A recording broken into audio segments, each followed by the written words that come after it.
पटेल प्रहलाद भाई।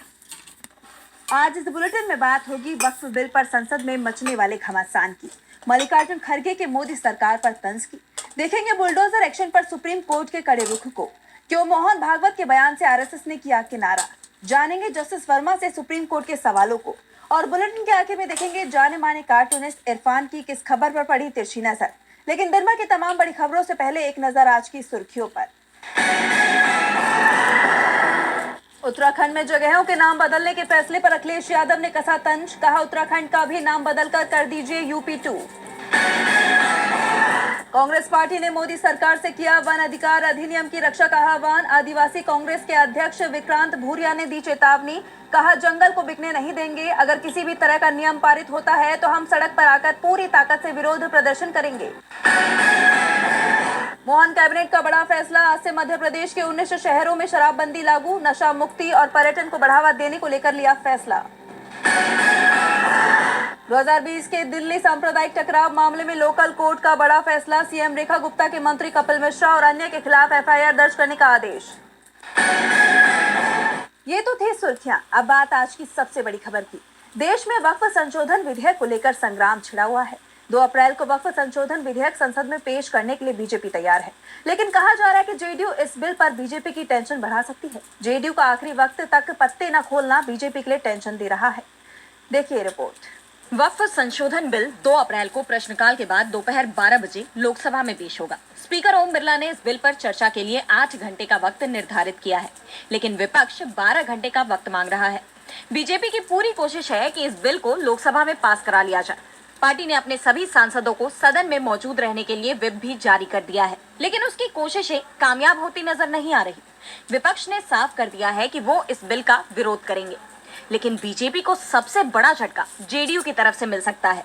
जेडीयू ने फिलहाल इस बिल को समर्थन देने पर अपना रुख साफ नहीं किया है, लेकिन जेडीयू एमएलसी गुलाम गौस ने दावा किया है कि उनकी पार्टी मोदी सरकार के वक्फ संशोधन बिल के विरोध में है। उन्होंने 3 कृषि कानूनों के खिलाफ किसान आंदोलन का हवाला देते हुए सरकार से इस बिल को वापस लेने की अपील की। जेडीयू सांसद संजय झा ने कहा कि रेट्रोस्पेक्टिव फॉर्मूला ना हो, जो अतीत में हो गया उसको न छेड़ा जाए। यानी जेडीयू के अंदर से ही विरोध के कई सुर उठ रहे हैं। इस पर केंद्रीय मंत्री और जेडीयू सांसद ललन सिंह ने कहा कि लोकसभा का इंतजार करिए, पार्टी अपना रुख लोकसभा में साफ करेगी।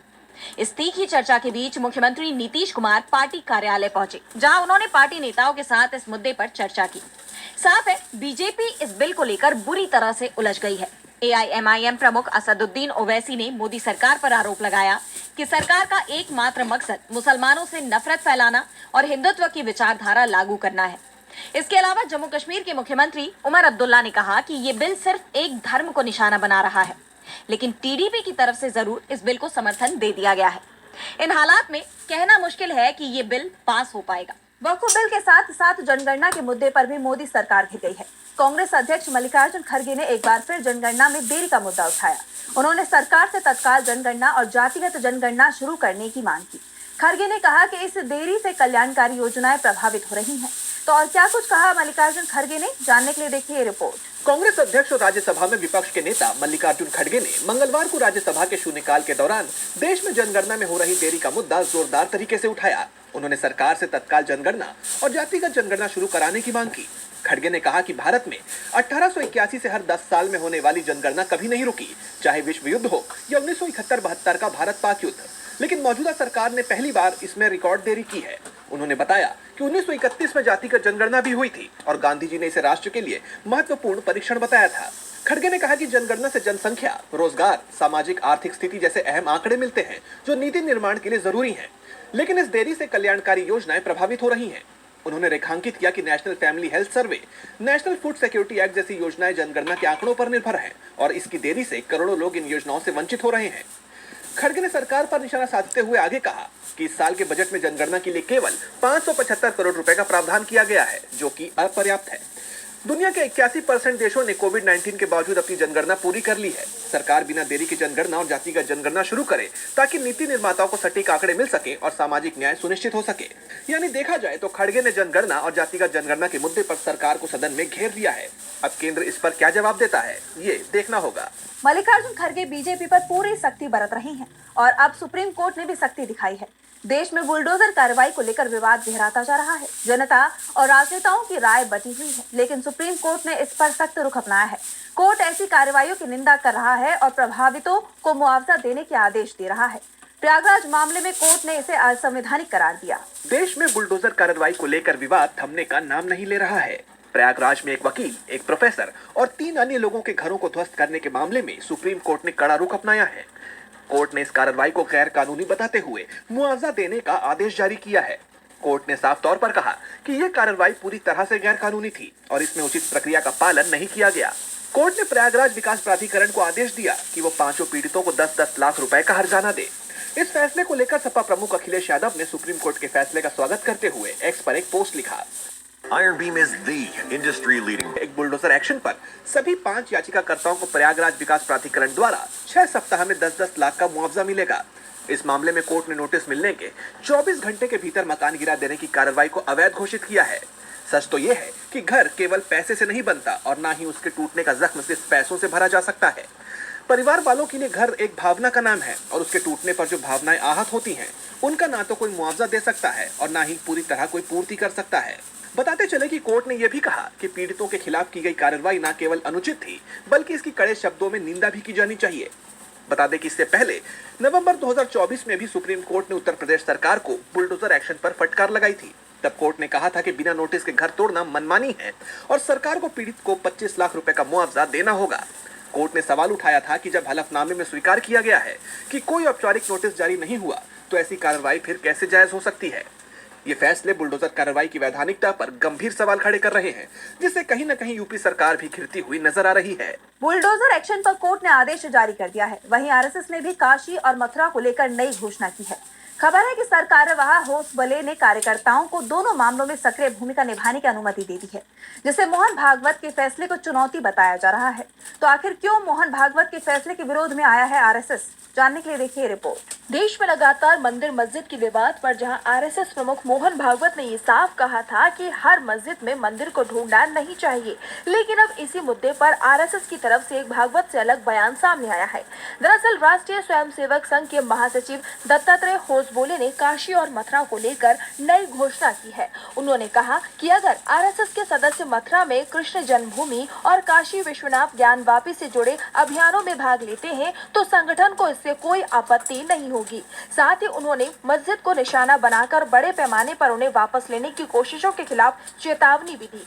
दरअसल होसबोले ने कन्नड़ में आरएसएस के मुखपत्र विक्रम से कहा, उस समय 1984 वीएचपी और संतों ने 3 मंदिरों की बात की थी कि अगर हमारे स्वयं सेवकों का एक वर्ग इन तीनों मंदिरों अयोध्या में राम जन्मभूमि सहित के मामले में एकजुट होना चाहता है तो हम उन्हें नहीं रोकेंगे। साथ ही उन्होंने लव जिहाद और धर्मांतरण से संबंधित मौजूदा चिंताओं को स्वीकार करते हुए उन्होंने छुआछूत को खत्म करने पर जोर दिया। वहीं भाषा नीति पर होसबोले ने 3 लैंग्वेज नीति का समर्थन करते हुए कहा कि ये 95% भाषाई विवादों का समाधान है। उन्होंने कहा कि हमारी सभी भाषाओं ने गहन साहित्यिक कृतियां रची हैं। अगर आने वाली पीढ़ियां इन भाषाओं में नहीं पढ़ेंगी और लिखेंगी तो वह कैसे जीवित रहेंगी। अब भले ही होसबोले ने कई मुद्दों पर चिंता जताई हो, लेकिन काशी और मथुरा को लेकर की गई घोषणा ने कई सवाल खड़े कर दिए हैं कि क्या अब आरएसएस मोहन भागवत को संगठन से बाहर निकालने की तैयारी में है। संघ प्रमुख मोहन भागवत मुश्किलों से घिरते नजर आ रहे हैं। इधर मुश्किलें जस्टिस यशवंत वर्मा की भी बढ़ती दिखाई दे रही हैं। दिल्ली हाईकोर्ट के जस्टिस यशवंत वर्मा के घर में मिले नोटों का मामला अभी तक सुलझ नहीं पाया है। इस केस में सुप्रीम कोर्ट ने जस्टिस वर्मा से 3 बड़े सवाल पूछे, जिनका उन्होंने लिखित में जवाब दिया। तो क्या सवाल किए सुप्रीम कोर्ट ने? जानने के लिए देखिए रिपोर्ट। दिल्ली हाई कोर्ट के जज यशवंत वर्मा लगातार सुर्खियों में बने हुए हैं। कथित तौर पर दिल्ली में मौजूद उनके सरकारी आवास पर बड़ी तादाद में कैश मिलने से उनका नाम चर्चा में है और अब इस मामले में सुप्रीम कोर्ट की एंट्री हो गई है। सुप्रीम कोर्ट ने जस्टिस वर्मा से 3 बड़े सवाल पूछे। सुप्रीम कोर्ट ने अपने सवालों में सीधे तौर पर घर में लगी आग और कथित नोटों के जलने को लेकर सवाल पूछा। जस्टिस वर्मा से सुप्रीम कोर्ट का पहला सवाल था कि वो अपने परिसर में स्थित कमरे में नकदी की उपस्थिति का हिसाब कैसे देते हैं। दूसरा सवाल था उस कमरे में मिले कैश का सोर्स क्या है, इसके विषय में भी बताएं। वहीं तीसरा सवाल ये था कि वो व्यक्ति कौन है जिसने 15 मार्च की सुबह कमरे से जले हुए पैसे को निकाला था। जस्टिस वर्मा ने भी सुप्रीम कोर्ट के इन तीनों सवालों के सीधे जवाब दिए। जस्टिस वर्मा ने घर से कैश मिलने की बात को सिरे से नकार दिया है। पहले सवाल के जवाब में उन्होंने लिखित रूप से कहा कि मुझे कभी भी घर के स्टोर रूम में पड़े किसी पैसे या नकदी के बारे में नहीं पता था। ना तो मुझे और ना ही मेरे परिवार के किसी भी सदस्य को कैश यानी नकदी के बारे में कोई जानकारी थी। ना ही इसका मुझसे या मेरे परिवार से कोई संबंध है। मेरे परिवार के सदस्यों या कर्मचारियों को जिस रात को आग लगी उस रात को ऐसी कोई मुद्रा दिखाई नहीं गई। दूसरे सवाल पर जस्टिस वर्मा ने कहा कि पिछले प्रश्न के जवाब से साफ तौर पर जाहिर है कि दूसरे प्रश्न का जवाब यानी कैश का सोर्स साफ करने का कोई प्रश्न ही नहीं उठता। तीसरे प्रश्न का जवाब देते हुए जस्टिस वर्मा ने कहा कि मैं इस आरोप को पूरी तरह से नकारता हूं कि हमने स्टोर रूम से नोट निकाले हैं। अब इस मामले की जांच के लिए सुप्रीम कोर्ट ने 3 सदस्यीय कमेटी का गठन किया है। Warning.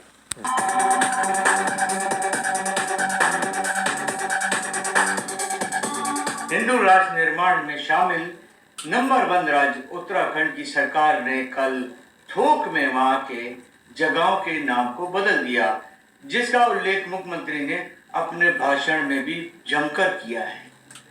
अब अगर इसी तरह से मुख्यमंत्री कभी बेरोजगारी, महंगाई, सड़कें, बिजली, शिक्षा इनके ऊपर भी बात करते और अपनी भाषण में उनका उल्लेख करते तो बहुत अच्छा होता।